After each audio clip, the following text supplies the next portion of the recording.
pangalan na siya magliligtas sa sanlibutan. Tayo po isang daling manalangin. Panginoon, salamat. Magandang umaga.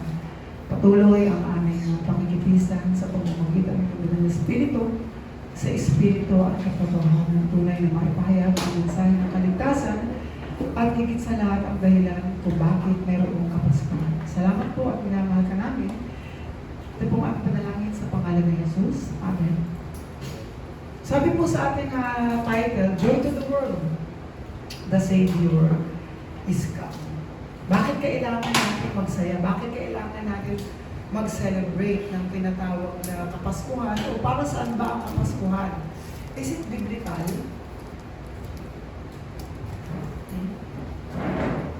Pag sinabi natin Pasko, maraming nagsasabi na Christmas or ang Kapaskuhan daw ay hinango sa tinatawag na Paskwa. No? Isa ito sa mga sineselebrate ng mga Israelites o Israel. Sabi sa ating introduction, maraming mga tao, we are in the season where everybody is so excited to receive the gift that comes from our loved ones. Saan pa? Sa ating mga kaibigan. And as we celebrate the Christmas season, let us also remember God's preparation in this covenantal answer. Ano ba yung covenantal answer na ito?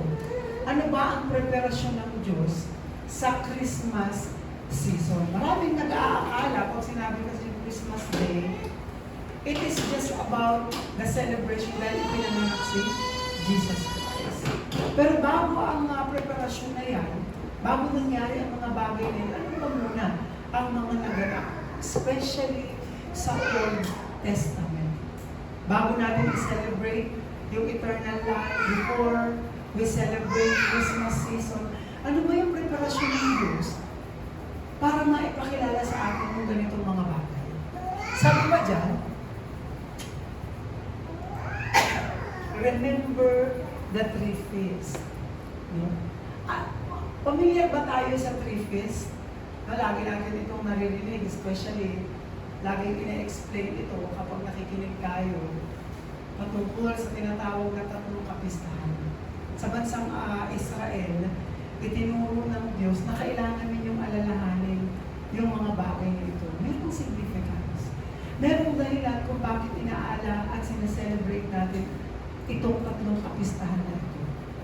Parang sa ating mga birthday, bakit kailangan taon-taon sineselebrate ang birthday?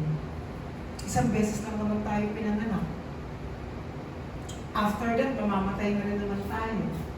But, bakit natin sineselebrate yung birthday natin taon-taon? For us to be reminded na, hey, pinanganak ako. Ganun lang kasimple yun. Na dumating yung araw na ako ay ipinanganak.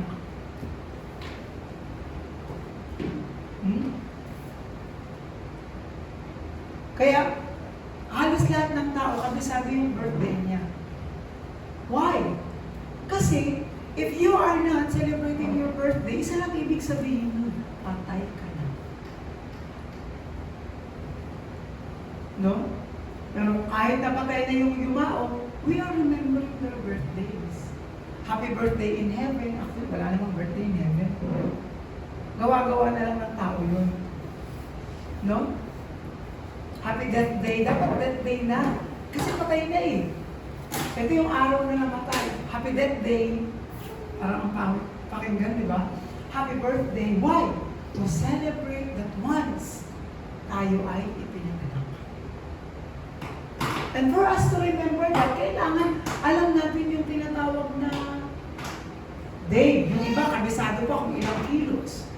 Mamay ilang kilo po si Kuya Zoyo yung pinanganak siya. 3 kilos. Malaki ha? Ako, nasa ano lang ako, 4 pounds. Nasa 2 kilos lang, no? Kuya, naku, pinahirapan mo si mama mo. Diba? Tapos, anong oras po siya pinanganak? 10:45. Exact time. Why? Because we celebrate life. And every day, we tend to Because without life, nothing is nothing. Right? Kahit sa Biblia, ating sineselebrate, yung may buhay. Lagi inaalala kung ano yung may buhay. Why? Because something has life in it, ay merong mahalaga. Ang isang bagay na walang buhay, ay hindi mahalaga. It's about what? Pagtitimbang ng bagay na may buhay at walang buhay. But ano ba yung dapat nating alalahanin? Remembering the three feasts. Anong connect niyan sa Christmas? Anong connect niyan sa buhay mananampalataya? Meron. Napakalaki. At ito ang hindi alam ng napakaraming mananampalataya. They celebrate Christmas, yes, to celebrate life. Pero yung pinagmulan, bakit kailangan natin i-remember that? So that mabigyan natin ng importance yung tinatawag na life. Sabi po dyan, sa ating pagpapatuloy, sa ating name, the first feast is the Feast of Unleavened Bread. Alam mo ba natin ang istorya ng Feast of Unleavened Bread? Bakit sinabi ng Diyos na alalahanin ninyo yung kapistahan na ito ng Feast of Unleavened Bread? Lalo na kahit sa panahon ni Jesus Christ, nung pista ng Pasko. Bakit nandoon ang Feast of Unleavened Bread? O tinapay na walang pampaalsa? Tinapay na walang libadura? This time, they will be eating and remembering the suffering of God's people. Where? In Egypt. Bakit sinabi ni Jesus na alalahanin ninyo? So that pahalagahan ninyo yung buhay na meron kung kayo ngayon. It seems that we are living comfortably, luxuriously, but remember the life of the Israelite nung sila ay nasa paghahari ng Egypt. There is no comfort in their lives. Gustuhin man nila na mamuhay, hindi. They need to work hard. Halos wala silang pahinga. Ang pinakapahinga lang nila that time, kakain at iinom. After that, you have to work. Why? Dahil nandoon sila sa ilalim ng paghahari ng mga Egyptian. And Egypt signifies hell. And the Pharaoh is Satan. Dito ipinapakilala ng Diyos, ipinapaalala, hey, remember the life of Israelites sa panahon ng mga Egyptian, ng Egypto. Bakit? There is no comfort. Kaya every time na taon-taon inaalala natin yung kapistahan ng tinapay na walang libadura, their sufferings, their tears, at gustong-gusto na nilang makawala, pero wala silang magawa, wala silang pupuntahan. That's why God called Moses. Sinabi ng Diyos, I have heard. Narinig ko ang kanilang mga iyak. Narinig ko ang kanilang mga tawag, pagtawag ng saklolo. Kaya tinawag ko si Moses. Every time you remember Christmas, hindi lang yung basta life. Pero ano yung pinanggalingan ng buhay na ito? Galing ito sa langit. Yung eternal life na meron tayo, galing yan sa kamatayan. Bago tayo tumanggap ng buhay na walang hanggan, alalahanin muna natin yung hirap na pinagdaanan ng ating mga ninuno. Parang ang sarap lang mabuhay na kay Kristo. Yes, kasi yun yung buhay na ibinigay ni Jesus. But Jesus is not forgetting the sufferings of Israelites. Kaya nga, namuhay tayo kay Kristo na punong-puno ng biyaya. Pero hindi ibig sabihin nun, kinalimutan na natin kung ano ang pinagdaanan. Yung preparasyon ng Diyos para pahalagahan natin yung ating buhay. remembering the sufferings of Israelite in Egypt, but do not also forget God's plan of Exodus.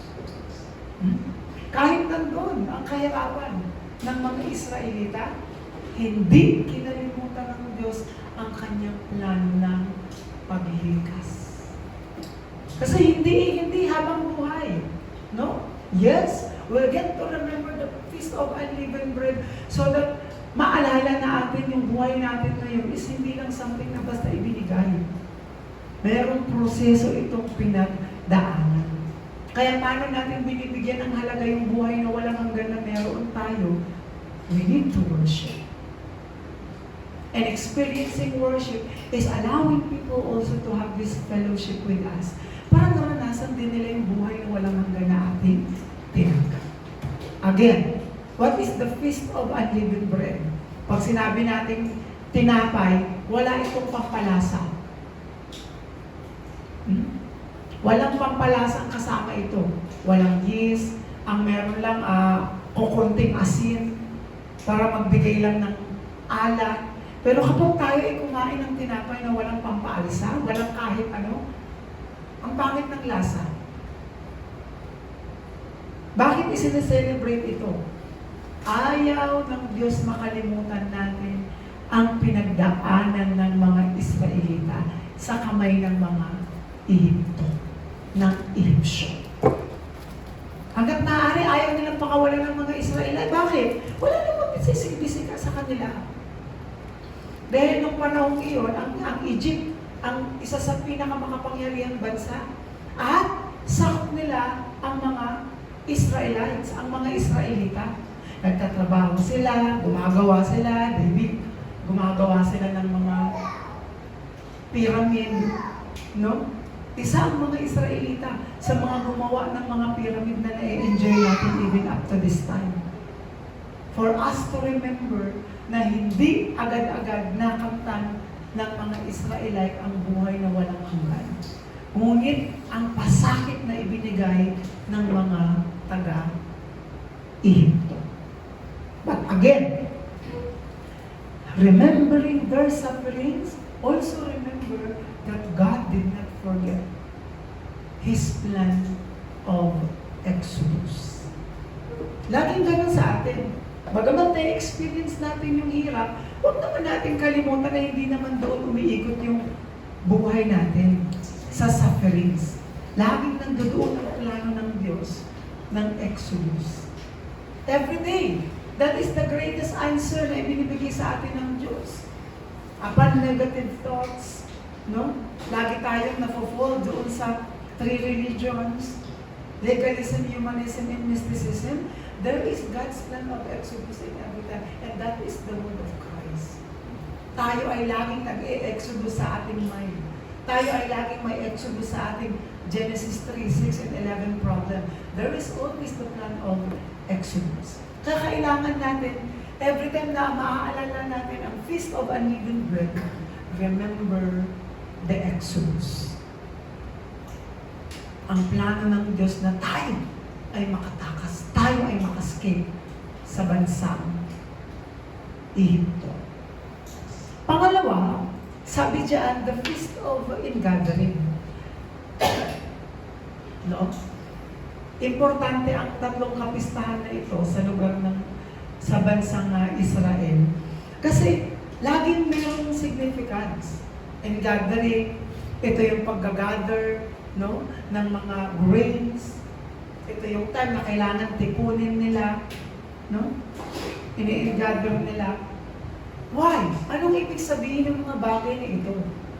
For us to remember the life of Israelites in the wilderness. Na kahit sila ay nakatakas na doon sa bansang Ehipto at dinala na sila ng Diyos saan? Tagalog ng wilderness. Disyerto. Ilang. No? Sa ilang. Kawalan. Sa desert. Why? There is nothing in the desert but sand. At kapag swinerte ka pa, hindi lang sa atin nagkakaroon ng tinatawag na tornado or ipo-ipo. Kahit sa disyerto meron tinatawag na Sandstorm. Isipin mo yon, kapag inabutan ka pa ng sandstorm, saan ka pupulutin? Sa ilalim ng desya. But remember, sabi doon, kahit na ganun ang nahirapan ang mga Israelita doon sa ilang, hindi kinalimutan ng Diyos ang kanyang protection.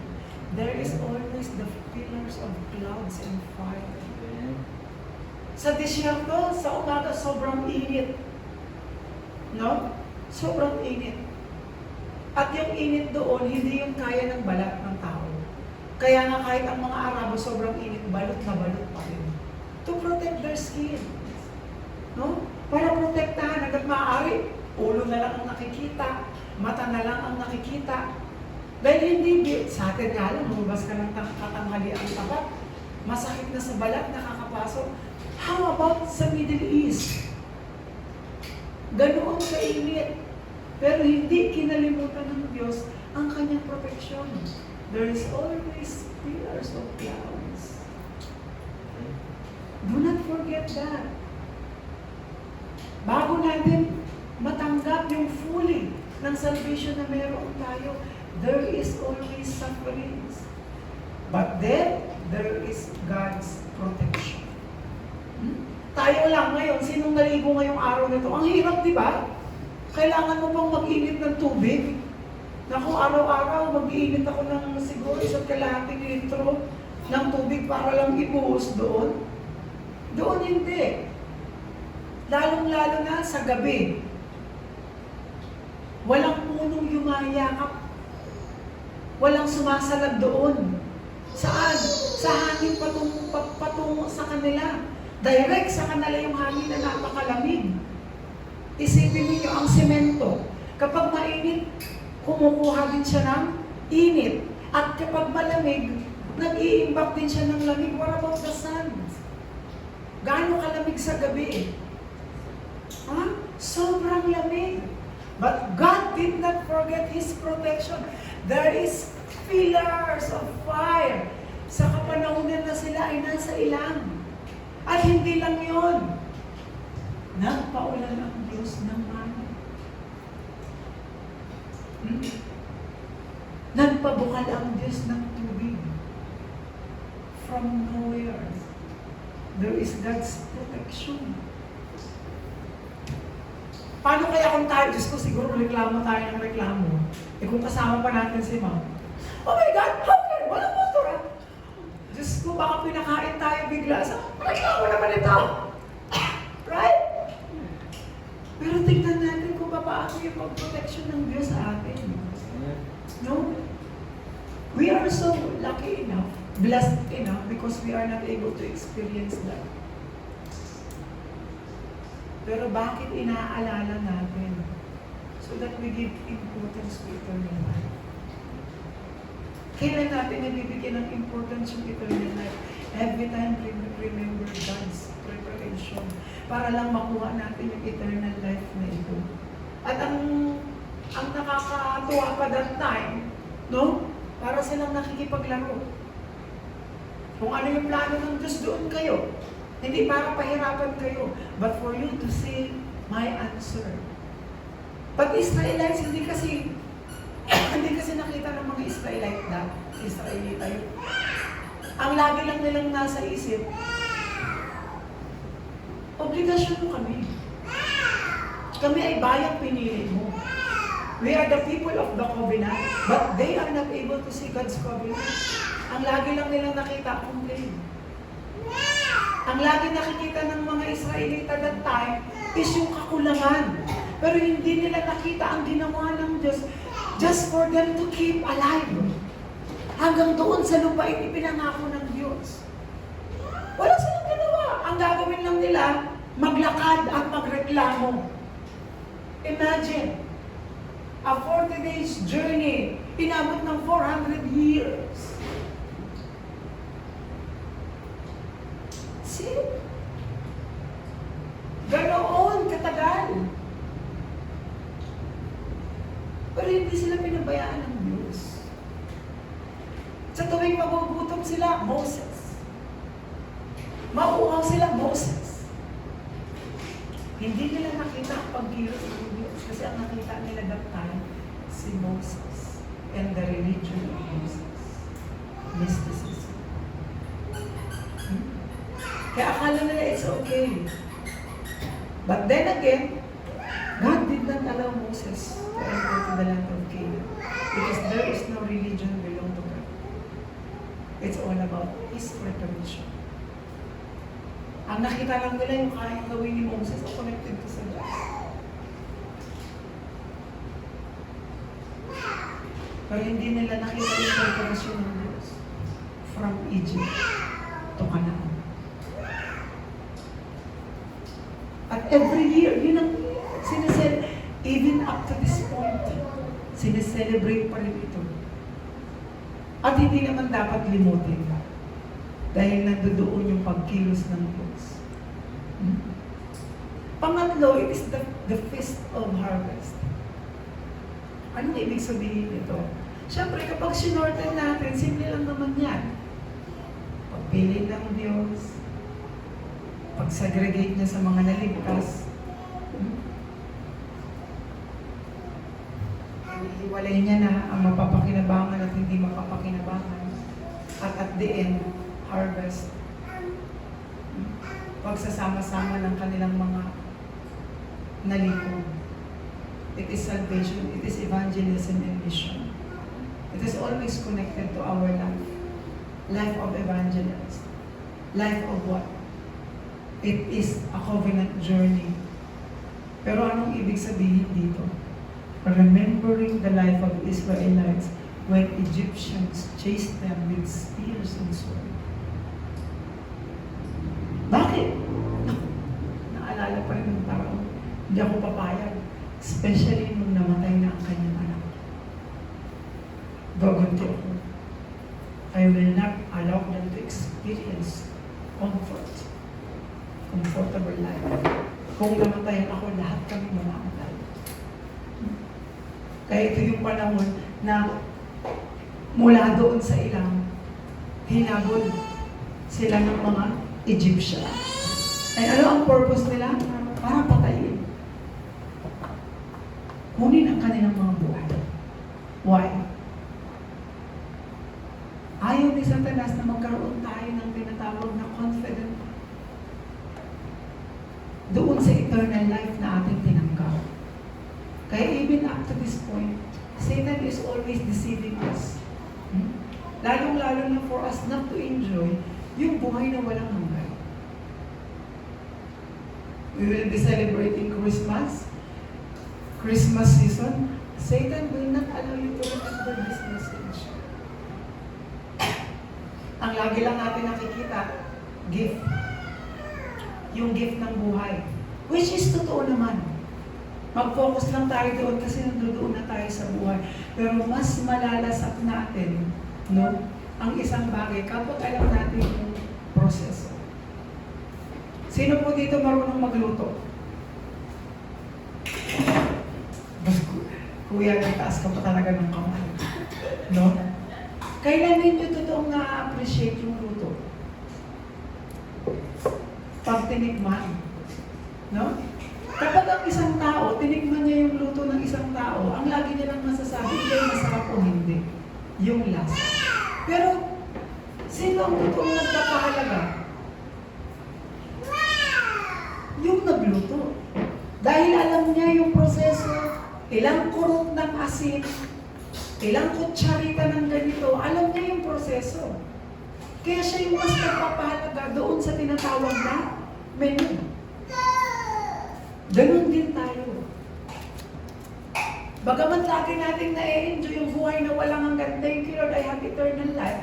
Pero mas napapahalagahan natin ito every time we're remembering God's preparation bago natin nakamit yung buhay na walang hanggan. Mas na-enjoy din ito ng Diyos kasi He is the author of eternal life. Kaya tayong mga mananampalataya, it's okay and not okay to remember. But God wants us to remember. Nung panahon na ang Israelite ay hinabol ng mga Egyptian with the spears and sword, God split the Red Sea. Wala silang ginawa. Even this, God is the one who made a way. Wala na silang dadaanan. No? Kaya hindi lang pasasalamat.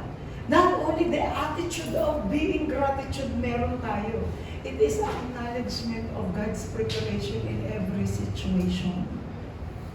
Ano ang ginawa ng Diyos sa ating ninuno nung sila ay nasa Ehipto? Pinaalis sila sa lugar ng Ehipto. Ano ang ginawa ng Diyos nung sila ay nasa ilang? Binigyan sila ng proteksyon, pagkain, inumin. At nung tayo ay muling hinabol ng mga Ehipsyo upang patayin, gumawa ang Diyos ng daan. Who can imagine this? We can imagine that. No? Kahit pumunta ka ngayon sa Boracay, doon ka sa gitna ng swimming pool, bumanong kayo ni Mahal. Why? Bakit once lang ginawa ng Diyos? So that we remember. Kasi kung maraming paulit-ulit na gagawin, hindi na yung pagkilos ng Diyos. Why did it once? Bakit ginawa ng Diyos once? Isang beses lang namatay si Jesus. Isang beses lang siyang natakot. Isang beses siyang nabuhay. Because no one can follow.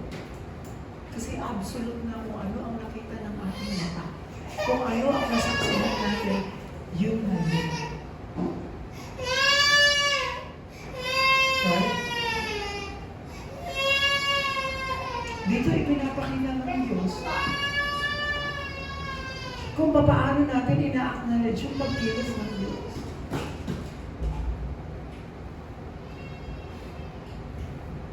Somebody might imitate yung blood na ginawa ni Moses. No? Kahit nung panahon ni Moses, nung ginawa niyang dugo, ang sabi nila, isang magic lang yun. Nung ang stick ay naging ahas, magic lang yun. They might imitate, but no one can duplicate. Because God is absolute. Sino pa ang nakahati ng Red Sea? Even up to this point, no one can. Bakit? That's God's preparation of salvation.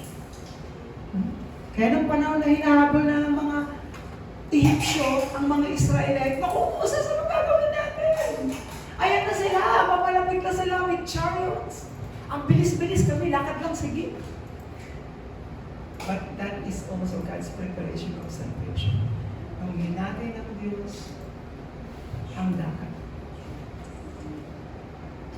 Saan patungo? Sa lupang pangako.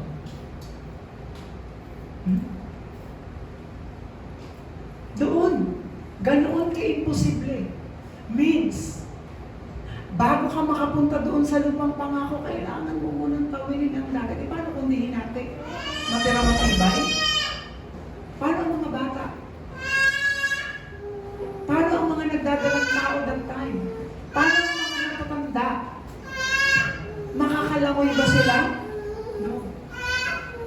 Dito ipinapakita that before you enter into the land of promise, you will experience death.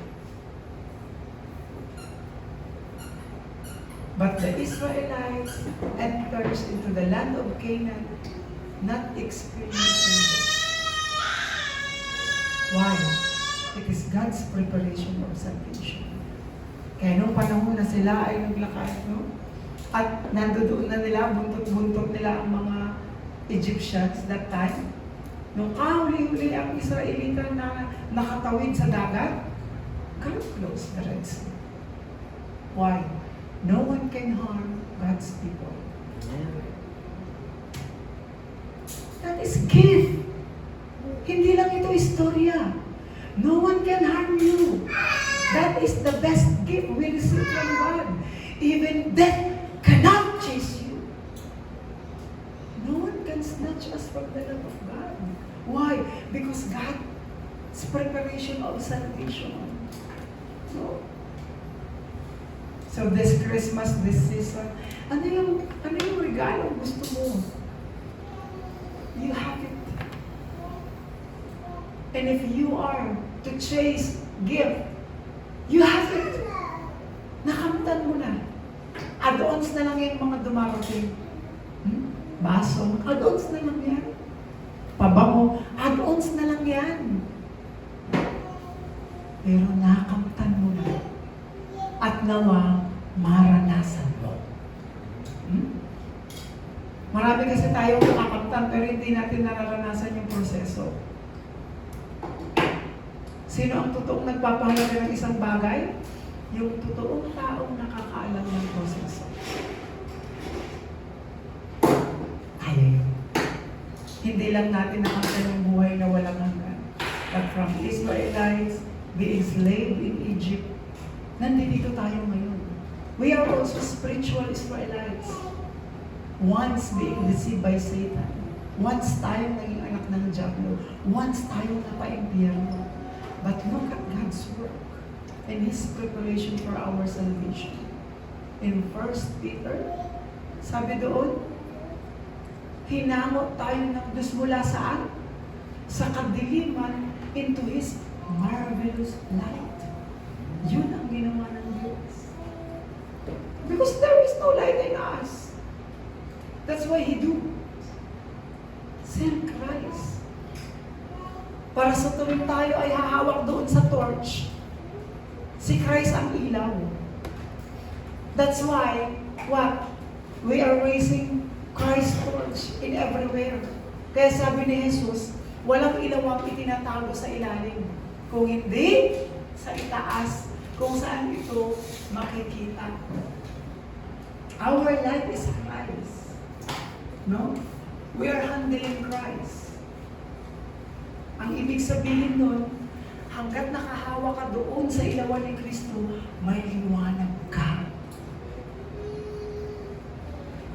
And there is no reason for us to drop that torch. Kasi yung torch na yan, yun yung magiging sandagan natin every time we remember Christ. No? Ang sarap lang. Paano kaya kung isa tayo doon? Kuya Tuper, hindi tayo marunong lumangoy. Paano yun? Kung biglang sinaranan, dito tayo! No? Siguro kapag nakita ng Diyos na si Kuya Tuper malulunod, baka muli niyang buksan yun. Why? You are my people. Amen. And I am ready to leave the 99 just for one. Amen. See? Ang sarap alalahanin kung paano ginawa ng Diyos, paano tayo iligtas. And now we celebrate Christmas. Hindi lang dumating si Jesus. Pero bago dumating si Jesus, itinalaga ng Diyos ang kanyang plano ng kaligtasan para sa iyo. Sobrang sarap. No? Tapos pinaglalaro lang tayo ng mundo. Papaasahin ka lang ng mundo, it's fine. Chat-chat, text-text. Wala palang label. Bakit yun? But Christ labeled us, sealed us. Sinabi na ng Diyos, sinilyohan ko na kayo. Kahit tumanggap kayo ng pagbubuko, sufferings, you are sealed by the blood of Christ. Kaya ano pa yung kinakatakot natin? Wala na. No? May magbabantay sa'yo, aabangan kita sa labas. Yung mga ninuno ko nga, inabol ng mga sibat at sandata. Ako pa ba? Ano? Ano ang panakot sa atin ng mundo? Health? Cancer? Yung panahon ng mga Israelita, walang cancer, lang namamatay sila. Ngayon pa ba? Nasinelyohan na tayo ng buhay na walang hanggan? Ano ba ang mapagpapasalamat natin sa Diyos? Ano pa yung pwede natin hilingin? Wala na. This is everything. See? Remembering the life of Israelites. When Egyptians chased them with spears and swords, sabi dyan, Do not forget, God split the Red Sea, going to the promised land. Hindi sinara ng Diyos ang dagat hanggat hindi sila nakakapasok sa lupang Panginoon. What's that? Wala na. Ibig sabihin, lahat ibinigay na ng Diyos. Hindi mo man matandaan, huwag mo na lang kalimutan. Ganun lang kasi. Hindi ko po naaalala yung pinagdaanan ng mga Israelita. Pero hindi ko po nakakalimutan ang ginawa ng Diyos na pagliligtas sa kanila sa ating bayan. No? Sometimes yun ang mga Christians nowadays. And we are so proud with that. Lalong-lalo na sa mga bata, sa mga kabataan. We might not be able to remember what Israelites went through. But, hindi naman dapat natin kalimutan ang ginawa ng Diyos. At kasama doon sa ginawa ng Diyos, ang gagawin pa niyang pagliligtas. Saan? Susunod na henerasyon. Because history repeats itself. Ang mga naranasan ng mga Israelita, hindi man ganon, naranasan natin ngayon. But still, we do not forget God's promise, procedure of salvation. Kaya sabi diyan, we are all Israelites. Lahat tayo mga Israelita. Once were slaves in Egypt. Tayo ay naging anak ng Jacob. Once hindi na ngayon. May papayag ba dito na tayo ay anak ng Jacob? Hindi. Wala. Wala nang kapangyarihan ni karapatan ni katiting si Satanas. Oo, naging anak tayo ng Jacob, that's it. Hindi natin iyon kinakalimutan. But, we receive God's love and grace. Even in the midst of wilderness, tumanggap tayo ng biyaya ng Diyos. We are like in the wilderness. No? We don't know what kind of sunstorm will be coming. But one thing is for sure, there is pillars of fire and cloud. Remember that. And what is our power? Prayer.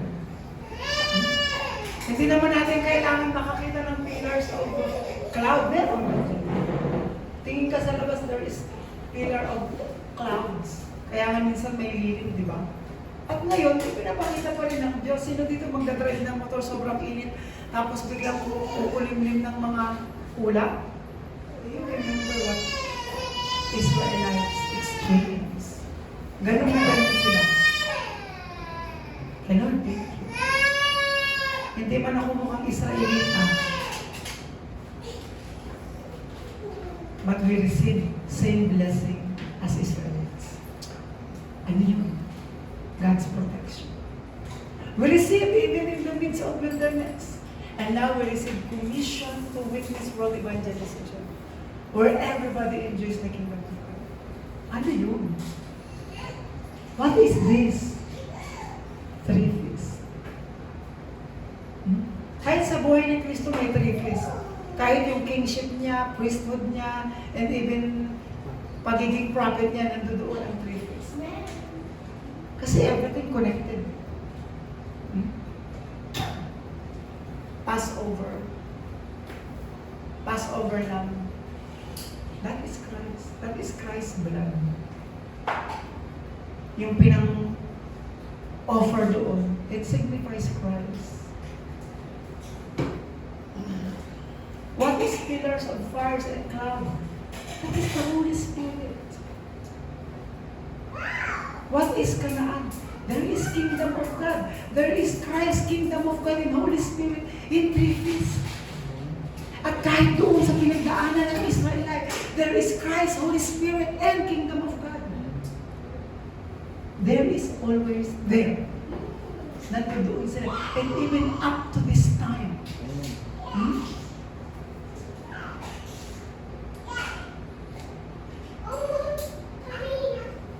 we remember Christmas, usually Christmas lights, Christmas tree. You know, even the Christmas tree, there is also the message of Christ. The tree is where Christ being hung up. The decoration is Christ itself. Kaya every time we see its light, at nandoon yung star na nagtuturo, there is Christ. Ipinanganak siya. Kaya yung Christmas tree, dinesign saan? What?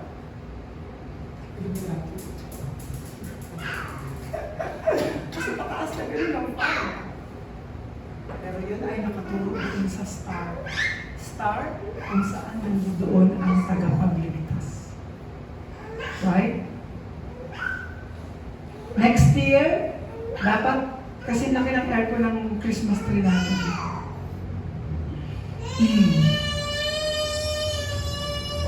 Because we remember Christ's death and resurrection sa Christmas tree.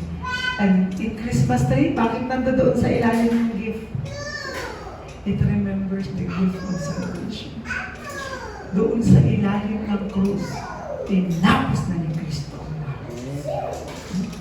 Kaya for our conclusion, sabi diyan, remember and do not forget God's promise of salvation from Egypt to Canaan. So every time we remember Christmas, we remember the sufferings of God's people. But then again, ang Diyos pa rin ang gagawa ng paraan. From Egypt to Canaan. Lord, salamat. Kasi hindi man namin literal na naranasan ang pinagdaanan ng mga Israelita. Sa pamamagitan ng iyong salita, ipinadamo ang proseso ng kaligtasan. Ang iyong paghahanda para sa aming kaligtasan. Allow us, Lord, to relay this and allow the next generation to hear this message. At yun yung commission namin, Panginoon. Not to fix our eyes to the things of the world, but to really fix our eyes to what is untold. Yun ay ang kaganapan ng iyong pangako na madalas nalilimutan. Madalas hindi nabibigyan ng totoong halaga dahil masyado na kaming dinaya ng mundo. It seems this world is covering the truth, but you choose one. You choose only one to save the generation.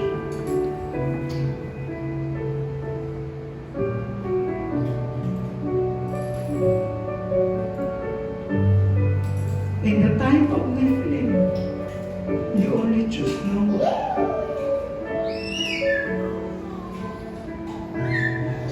In the time of great persecution of Palestine, you choose David.